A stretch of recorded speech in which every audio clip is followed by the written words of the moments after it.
அதெல்லாம் கீழே கட்டிட்டு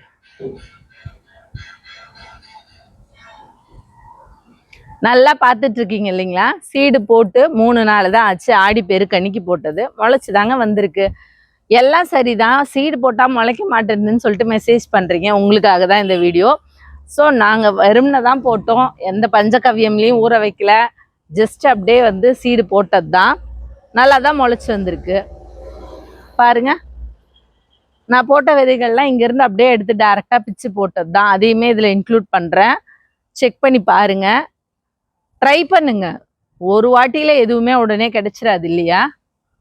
ஒரு வாட்டியில உடனே எதுவுமே கிடைச்சிடாது. ஸோ வாங்கிட்டு போய் ட்ரை பண்ணி பாருங்க. நம்ம 10 ரூபா தான் ஒரு பாக்கெட் விற்கிறோம். அதை வாங்கிட்டு போய் போட்டோம் அப்படின்னா, நம்ம மண் நல்லா இருந்ததுன்னா இம்மீடியட்டாக முளைச்சிருங்க.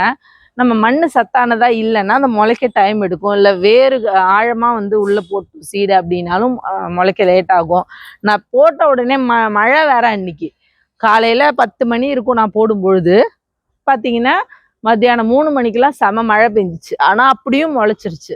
ஸோ அந்த மழையோட அந்த மழை தண்ணியோட அந்த எஃபெக்ட் இருந்தாலுமே சீடு நல்லா முளைக்கும். நம்மளது எல்லாமே நாட்டு வெரைட்டி விதைங்க தான். ஸோ சீடு முளைக்கல அப்படின்னாதீங்க. 70% ஜெமினேஷன் பவர் இருக்குது நம்ம சீட்ஸ்க்கு. எல்லாமே வந்து நாட்டு variety, fully organic seeds. So எதுக்கு சொல்கிறோம் பஞ்சகவ்யமில் ஊற வைங்கன்னா, அந்த ஒரு காரணத்தை வச்சுட்டு வண்டு எறும்பு அதெல்லாம் சாப்பிட்டு வேஸ்ட் ஆகிடக்கூடாது சீடுங்கிறதுக்காக தான். ஸோ ட்ரை பண்ணி நீங்கள் பாருங்கள். இன்னும் வேறு ஏதாவது டவுட்னாலும் கேளுங்க. நான் போட்ட சீட்ஸ் முளைஞ்சிருச்சு. முளைச்சி செடியாக வரும்போது நான் உங்களுக்கு அடுத்த வீடியோவில் அப்டேட்